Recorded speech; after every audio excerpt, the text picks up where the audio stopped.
a live session. Hello, Lisa. Hi.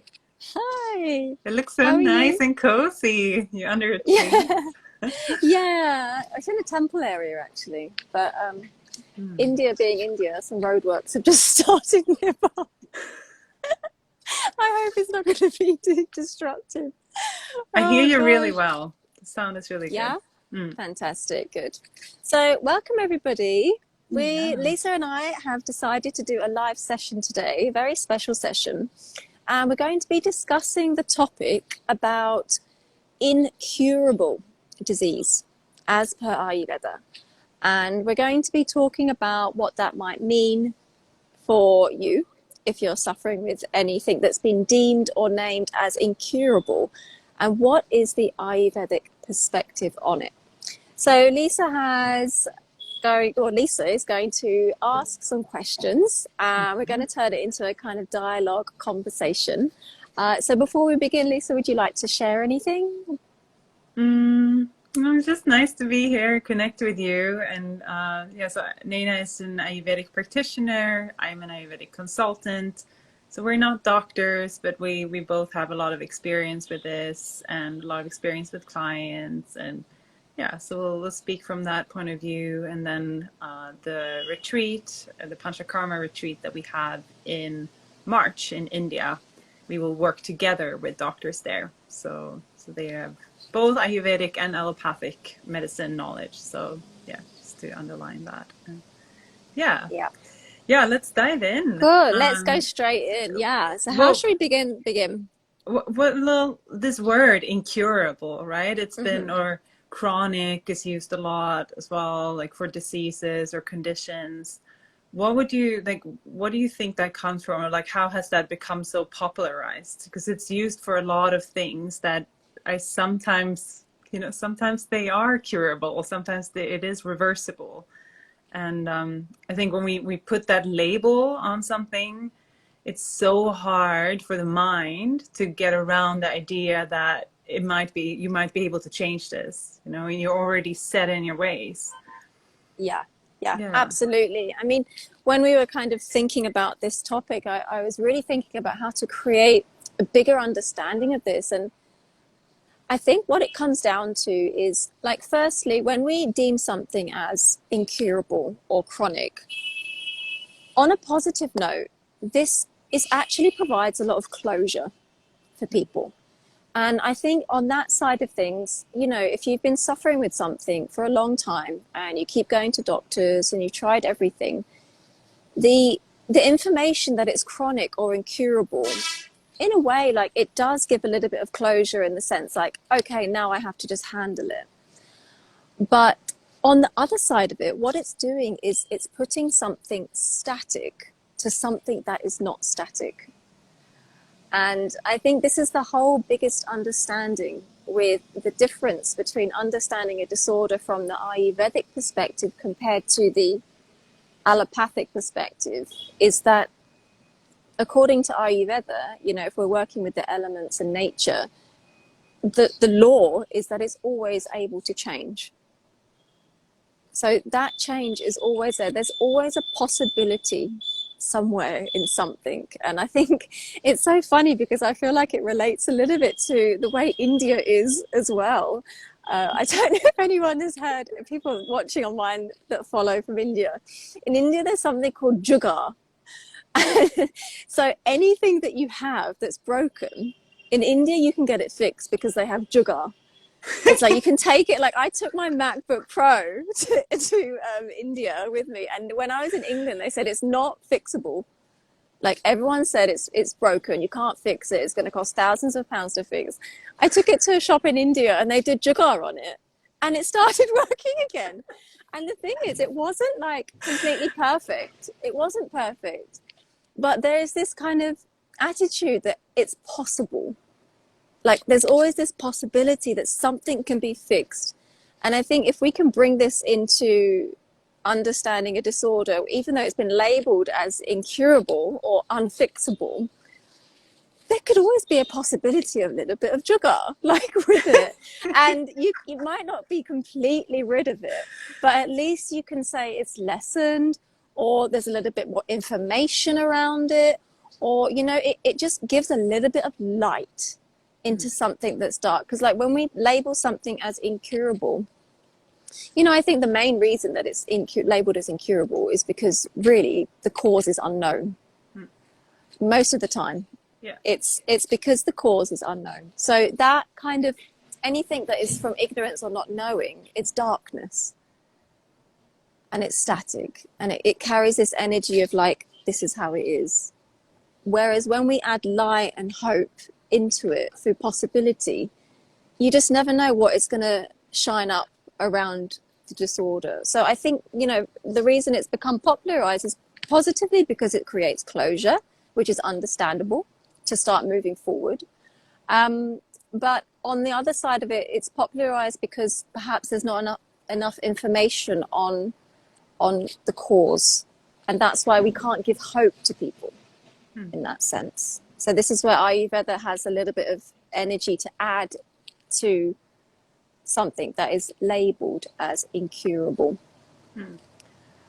So Lisa, I don't know, have you come across many clients, or like what kind of disorders have you come across in your experience that where people kind of have used this word?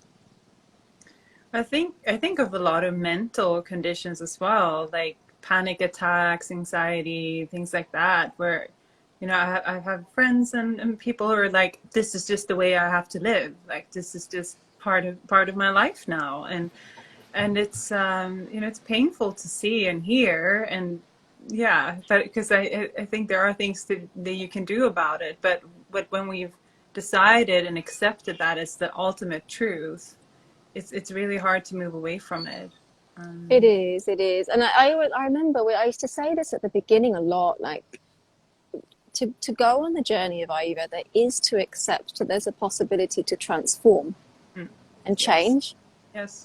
Whereas, you know, there's nothing wrong with taking medicine and accepting your disorder. There's nothing wrong with that. But you're also limiting the possibility to change by like you say, by creating that construct in the mind. So recently I just finished a course and we were learning, we use the word a lot, sankalp. I don't know, have you heard of that word, sankalp? Yeah. It's so like, it's this magic that you can do to just really affirm something. What does it mean for you? How would you explain it for people? The way that I've understood sankalp is it's like the language that you use to yourself that determines the outcome of your situations. So, you know, we have to be so careful in what our sankalp is every day, because we are actually enforcing and creating it more and more and making something. It's like adding cement to something again and concretizing it. So, you know, sometimes we can wake up with a positive sankalp, even if the situation doesn't feel like it. You can have a positive sankalp, and a very powerful sankalp. This is what Swami Charanshit was saying. He said something that stayed with me. He was saying that anything is possible in the universe if it's within the laws of the universe. So, you know, when we're making a sankalp, don't do something that's, you know, I can move the moon or the sun. But around health and well-being, I think a positive sankalp is very important to start breaking through these kind of labels that have been put on something that's incurable. It's a mindset, isn't it? It's definitely a mindset. Yeah. I mean, from my experience, I think the ones I've come across are mental health disorders like panic attacks, which is really difficult to shift. I understand that, but then, you know, you've got arthritis, these inflammatory disorders, ulcerative colitis. Yes, I was going to say too. Celiac as well, like all these problems with digesting wheat and gluten. Lactose intolerance, thyroid disorders, all of these are kind of like, I just have to take the tablets and that's how it is. So it'd be great to shed a bit of light on that. Yeah. So how would you say that Panchakarma would be able to work with these disorders? because it's I think Yeah, a lot of people feel really hopeless. It's just, yeah, like maybe the first step is to accept that, okay, this is the way things are. I yeah, need to find ways to manage it. Okay, like get around that and somehow find some acceptance in it.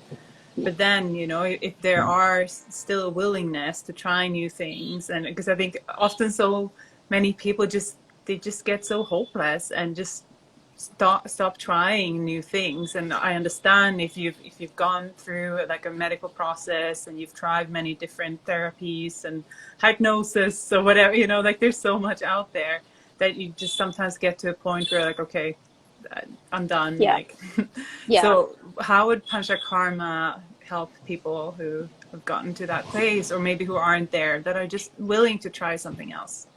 Yeah. So firstly, I would say, like, I think I agree with you. When we are having an issue, we naturally start looking and trying all different things.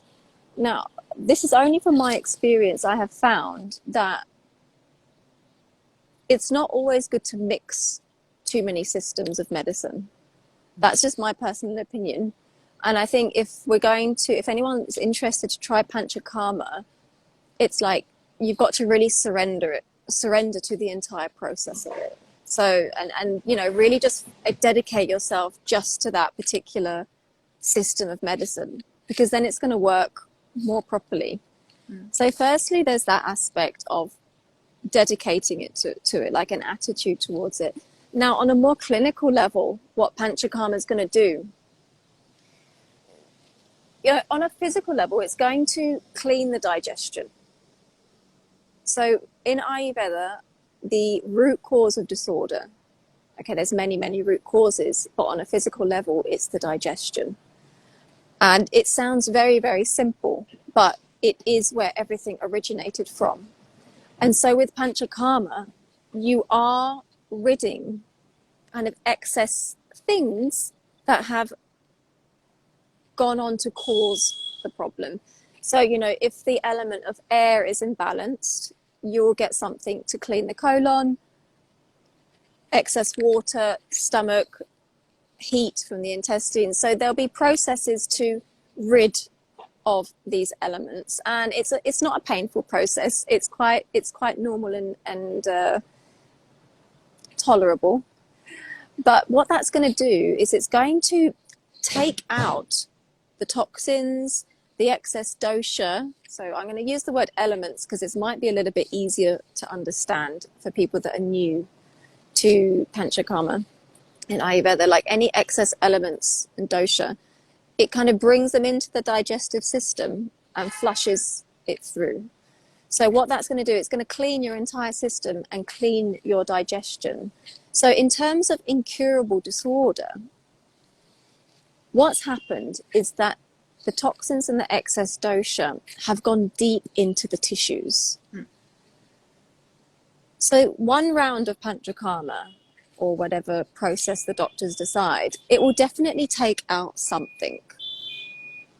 And then it will clean the digestion. So it's an opportunity to kind of kickstart the body. And what we can't do is say, yes, one round of Panchakarma is going to cure it. Like we can't definitely say that, but it's definitely going to make some kind of alteration or difference, especially by cleaning this central passage. Not only is that going to do a physical thing, that's also going to mentally allow you to think clearly. So this is something that's very useful for people with chronic or incurable, what are deemed as incurable disorders, is the vibration of the mind that is perpetuating the, misplacement of the dosha, wrong cravings, wrong thought patterns. So by flushing everything out and through and giving yourself that space, you'll mentally be able to create healing thoughts for yourself and really set that foundation. It's like making a new garden. It's like de-weeding a flower bed and then saying, right, okay, let's put some fresh soil, let's plant the right seeds in, and let's try to rejuvenate this garden. And I think this is what Panchakarma can do for people. It gives an opportunity to create an environment that is conducive to your healing. And we've got to remember it's not going to work like allopathic medicine, in the sense that I take this medicine and it cures my problem. What Panchakarma does is it cleans your environment so that the growth of the disorder is not going to be possible anymore. It's not going to be perpetuated anymore. So depending on how complicated the disorder is and how deep it's gone into the tissues, Panchakarma could be the beginning of many, or it could be one and just a very good kickstart to then start healing at home and following Ayurvedic lifestyle. So that's the process of Panchakarma. Shall I explain the process a little bit more? What do you think?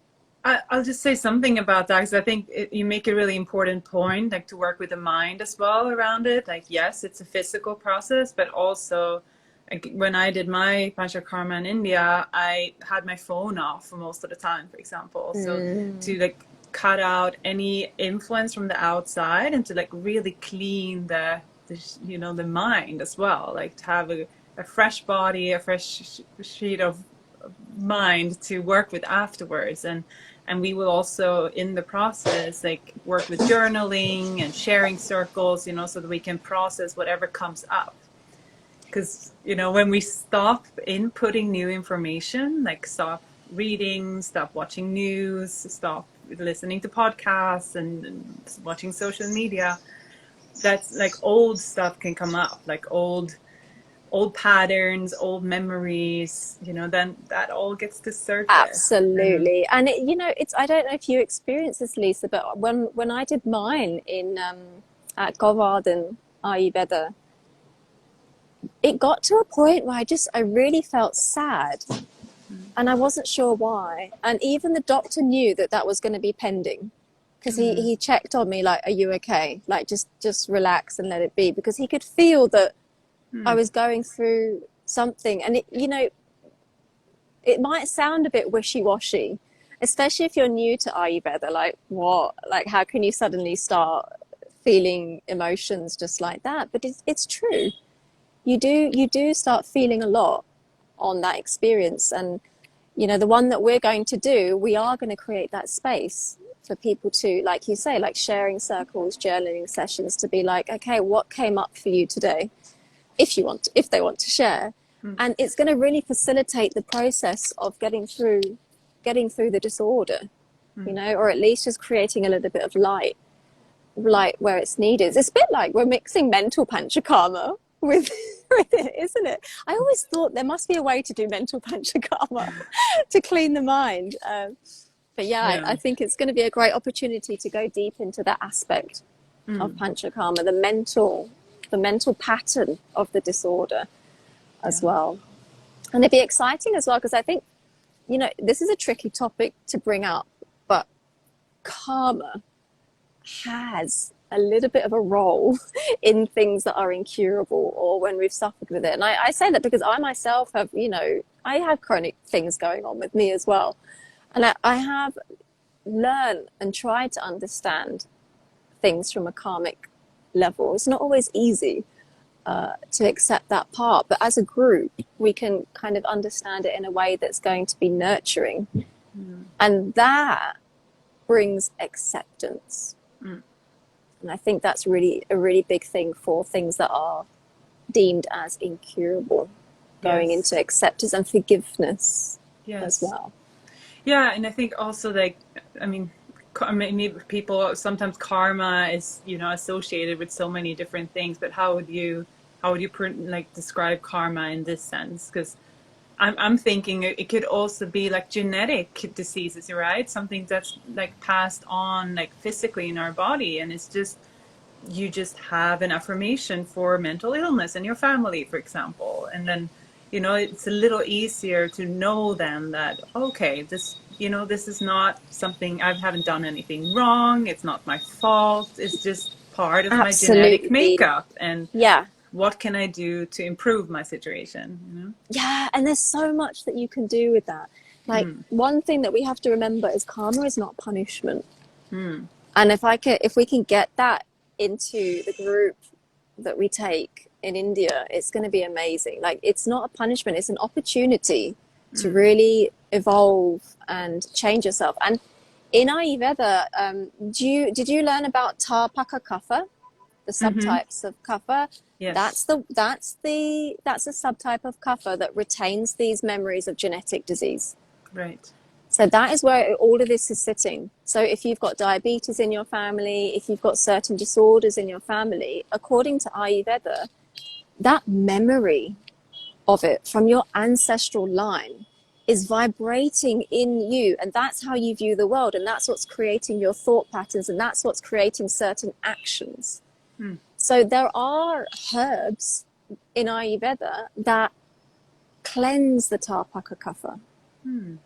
So you don't have to necessarily cut off from your family in that sense. But what you're doing is you're realizing that I don't have to carry that pattern of disease. I can change certain things, and you will be healing your whole entire generational line. It's not just going to be for yourself. No. But Yeah, because like when you change your perspective on and your relationship with it, that relationship changes from the other side as well. Yeah. exactly. And I think there's nothing wrong there are things that are genetic. Definitely there are. But there's lots of positive things that are genetic as well, so we can decide what we want to affirm, and we can decide what we can change in light of that. And I do feel that something like Panchakarma and what we are doing on the mental level for the retreat, it's a wonderful opportunity for people that have been suffering with something for a long time that's pretty stubborn. I mean, we can't offer like a cure in that sense, but we can offer hope and a community to bring light into it. Yeah, absolutely. So what would you say is curable then? Like what are some what's the difference between a curable and an incurable condition, would you say?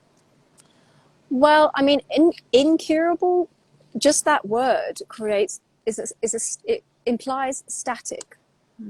It implies inertia. It implies non-movement. And like I said at the beginning, that's avidya, that's ignorance, that's darkness. So, in Ayurveda, I wouldn't say there is anything as such as incurable. More difficult to treat. And that's the terminology that Dr. Ladd uses when we were learning about samprapti, the disease process. A lot of what's deemed as incurable is in the category of the 5th or 6th stage of disease. Yeah. So, Ayurveda is not going to say, yeah, it's incurable. It's going to be a little bit tricky to treat. Yes. That we can definitely accept.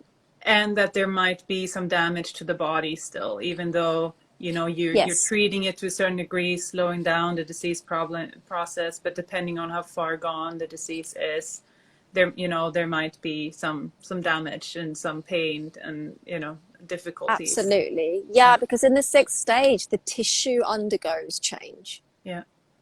And that's when it's really difficult to revert it back again. Yeah.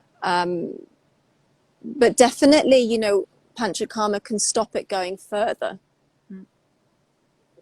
So it doesn't have to put like a full stop to it. So in one sense, there are things that are more difficult to treat depending on what stage it's got into. Curable disorders are the ones that are in the first 3 stages. First 2 stages, definitely easy. I think 3rd and 4th is probably the range of Panchakarma clients. And the more tricky ones are the 6th stage of disease. Would you make some examples of some 3rd and 4th stage diseases that you think would be? Because usually, so in Western medicine, usually when something shows up on a lab results, when the doctors say, okay, you have a diagnosis here, we can see that you have this condition, usually that's already stage 4, or like stage 4, stage 5 maybe. But in Ayurveda, we have 6 stages of disease. So there's three Yeah. stages before that where you can reverse the process very easily by yourself, actually, like working with a practitioner at home. And then, yeah, Panchakarma is probably stage 3 and 4 coming in. Yeah, absolutely.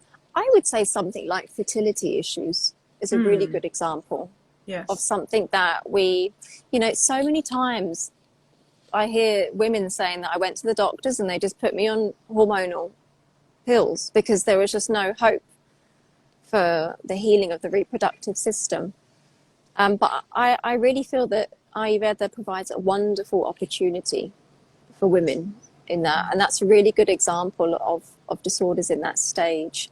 Mm, Another one would be skin disorders yes.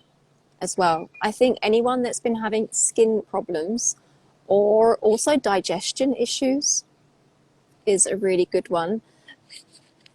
Maybe, something like ulcers would be Mm, going into the more deeper stages. But if, something like IBS mm, would be a good one to look out for it, or is classed as in those kind of third, fourth, fifth stages of disease. yeah. Yeah, skin, fertility. Honestly, in my experience, I have met and come across so many young people with pain in the joints. Yes, I was going to say arthritis and Yeah, and I think, if you can get it now, if you can start treating your body now to prevent that from going further, in old age, I think we'll be really grateful for that, to be able to go on holidays and be able to practice yoga and be able to do activities. mm, So I think joint pain mm, is another one. Nerve pain. There's some disorders where nerve pain is pretty deemed as chronic as well, and I would say that's possibly fourth or fifth stage mm, as well. So I think nerve disorders is another good one that people mm. could join us with. So if, I mean, of course, this is, it's very individual, right? But what would you say what can we expect after doing Panchakarma? After Panchakarma, you're like a how can I explain it? Gosh, you feel light. Mm, You feel light. You feel motivated. mm. You feel Clear. clean inside. Yeah, you feel clear Mm, inside. And you kind of feel a bit proud of yourself because of what you went through. And you're like, I'm still here and everything's fine. And it wasn't as scary as I thought. And I'm going to do my best to continue with this. Like it gives you a really good boost.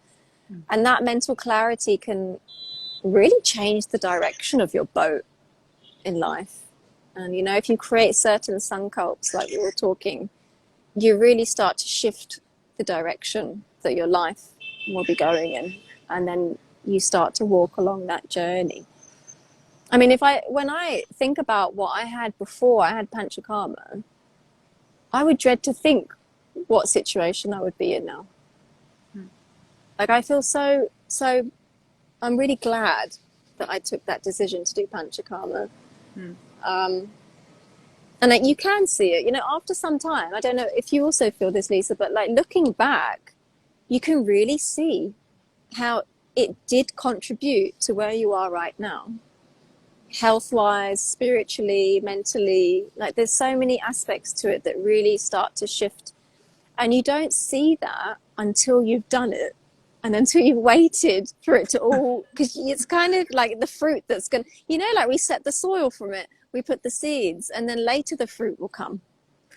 Oh my God, now it's actually really touching me because I'm reflecting back now and you're so right. Like I started a huge personal journey after it. It was like I went right before COVID. So Mm-hmm. beginning of 2020 and then COVID hit and like that whole year was like, yeah. And then I met you like shortly after that. And that was a whole experience. And yeah, you're so right. I think it really like laid the foundation for a lot of the processes that have been happening the last few years. And It yeah. really, it does. And I think if Mm, people feel ready for that, transformation in this lifetime, if they feel that, yeah, I feel like I'm not doing what I feel I came here for, like there's something more I can do, or I can be a better person.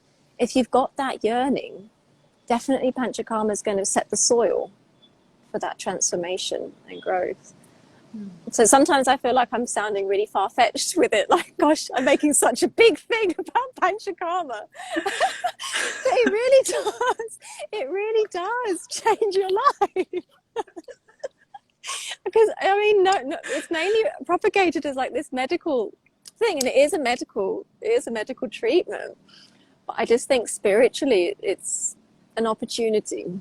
It's it's definitely an opportunity. So yeah, that's why I would say afterwards, just wait. The journey begins afterwards. New you. Yeah. And I think definitely you get less sick, don't you think? Like illness is much less. Yeah. Immunity is improved. That's sure. true, actually. Yeah. Just, for people who don't have a serious condition and just wants to come to, like to prepare for pregnancy is a wonderful way to use it to just like clean out your body. It's suggested to do it about 4 months before you start trying to have a baby, actually. So you could come as a couple as well. Like, how amazing would that be? That would just be fantastic. Yeah. So just to come to prepare for your body for something like that, or to just increase immunity. Yeah. And we have some people joining with long COVID, and like, that wants to like clean out that and, support the body to get back to health. So it's a wonderful opportunity as well to use it like that. It is. Like, I just love the idea of the pregnancy and the fertility aspect of it. Like, this is going to change humanity.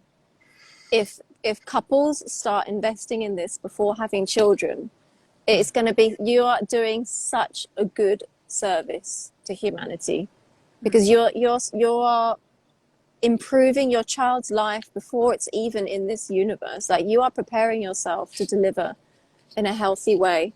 And it will be wonderful for the couple and their journey, as well as for the child as well.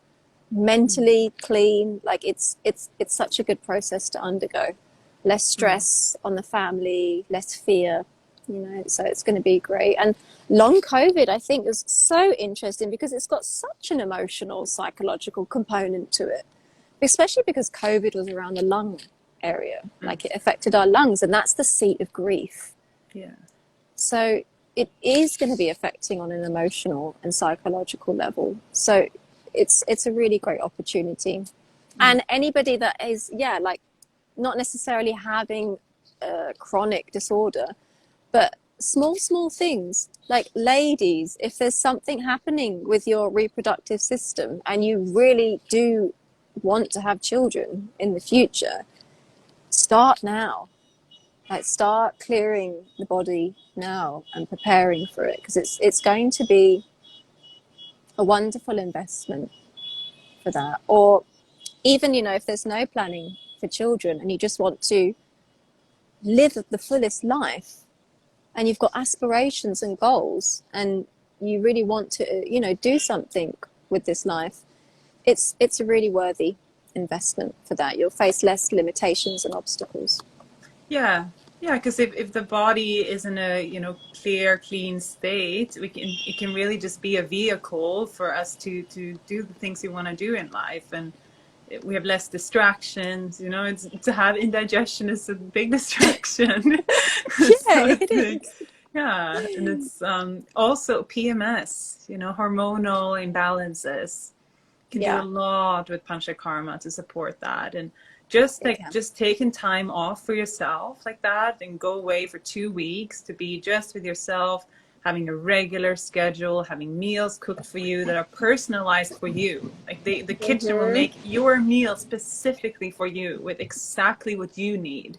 Exactly. And so it's a very unique opportunity, and like with so much support too. Like, the doctors are like, they're wonderful at what they do, right? But they're mostly medical practitioners, and sometimes the emotional aspect is not taken into account as much. So that's why we will be there too, and having one-on-one sessions and sharing Yeah. circles. And so I think I want to come.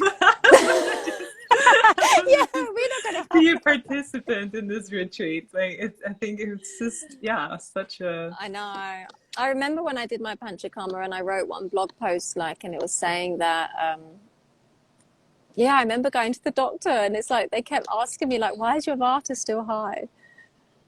Every time they check my pulse, they're like, what are you worried about? And I'm like, I don't know. I don't think I'm physically sick. I think I'm mentally, like, need someone to speak to.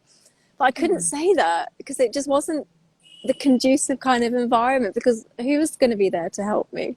You know, I only had my kind of blog that I was writing and expressing things. So yeah, I think it's going to be a really good opportunity when we get those feelings coming through during these processes to have that emotional and mental support. Yeah. And just to add, so when I had treatment, I actually went because I had PCOS symptoms. And it was pretty bad, like to the point where I was like, I'm ready to pay anything to just clean the body from this, because I just thought like it was just getting ridiculous. Even though I was following Ayurveda, this is the interesting thing. I think I was following it maybe too much, actually. And I was mentally maybe too fixated on it. But yeah, now if I look at reproductive cycles and symptoms of it, like it's greatly lessened.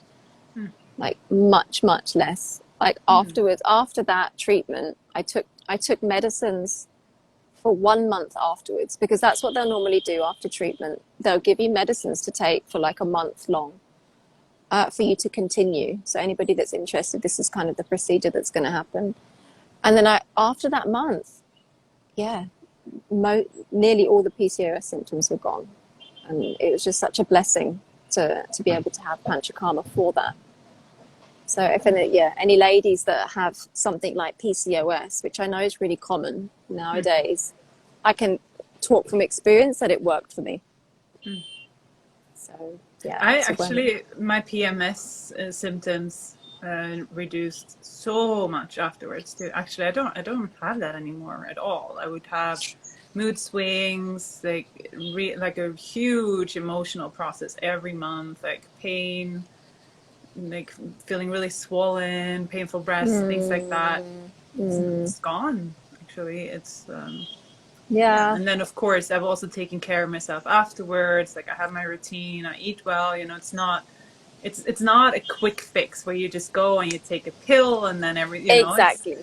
But it can be an invitation to really get to know your body, so that when you come home, you have the inspiration and the clarity to continue to take good care of yourself. And Absolutely. it will become really clear, like what relationships needs to shift or maybe need to be left out of your life. I changed jobs after. There was a lot of things moving, changing, shifting, taking new form. I remember I wrote letters to people during my Panchakarma, and it just flowed out from me. Like I knew what I had to say, and I wrote these really long letters to, you know, particular situations or people in my life at that time. I didn't send them, but just writing them was helpful. So someone just said, well said, Lisa, no quick fixes. Yes. Yeah, nice to have you here, Pooja. Yeah. But yeah. If you it's a quick fix in that sense that it helps you to just clean out and start fresh, right? And exactly. It's hard lays to the do that on your foundation. own.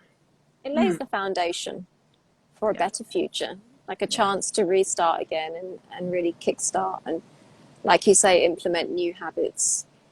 So once you've experienced what it's like to feel clean, you have an idea of what you're kind of going towards. Because obviously after Panchakarma, it's like you can't keep to everything. And slowly, certain things start to come back, like because we're not eating the way that we would be there. And I think that's completely normal. But at least you've got a little bit of a benchmark to work with of like I remember how that is, and try to maintain that level of health you know? Yes.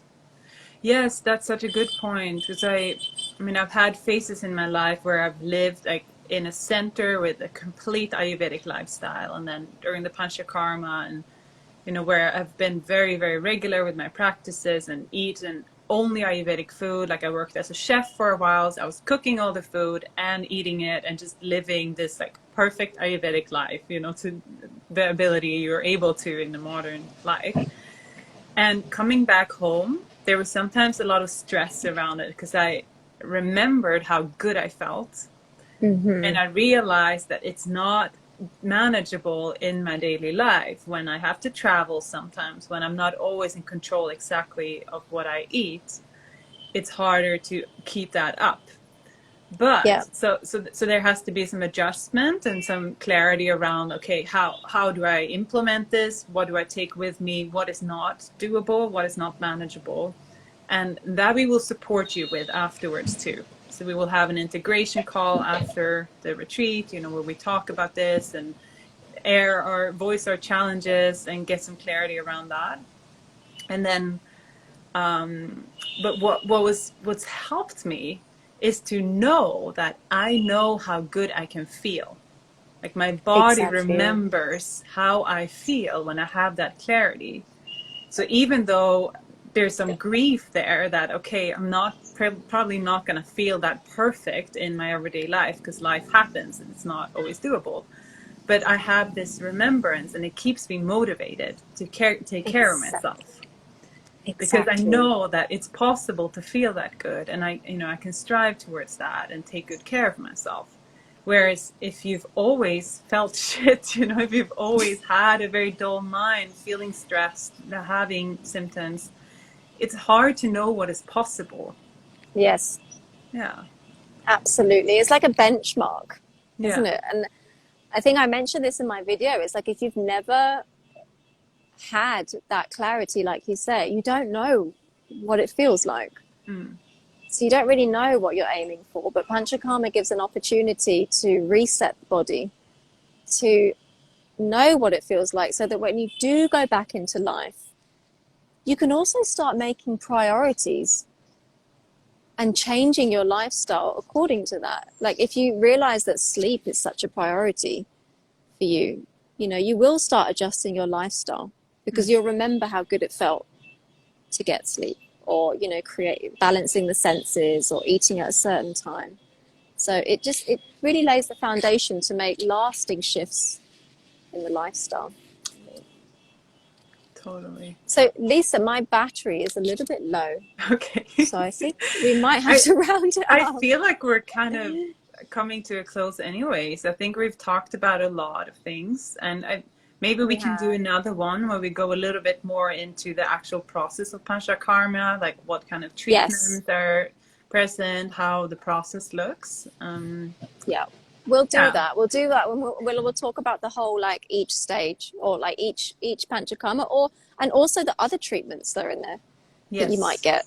get, because it's Yeah. not all coming under panchakarma. You do Kiradara. get, yeah, there's lots of other things that happen at the Ayurvedic Center. It's not just the 5 processes.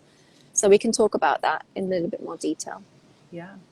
Yeah, and if you have any Okay. questions, like, feel free to reach out to us. And yeah, if you're interested in joining, send us an email and we'll share all the information and prices with you. And there's double rooms where you share with another person, or you can book your single room. So happy to Yeah. explain more. Yeah, I think that's it for now. Yeah. Just everybody get in touch if you want to join us. We'll be so excited to have you. And I Yeah. do believe this is going to be one of many. It will be a community of us that start doing this regularly. It will be interesting to grow together on that journey and support each other to live in that way. Mm. So yeah. Yeah. Love that. Okay, so thank you everybody Yay. Thank you, for watching, everyone. Hmm. and just get in touch if you're interested to join us. So thank you, Yes. Lisa, for your Thank you, presence. Lovely as Nina. always. Yes, you too. All Love right working with then, you. we'll see everyone soon. Yes. Take Bye. care. Bye.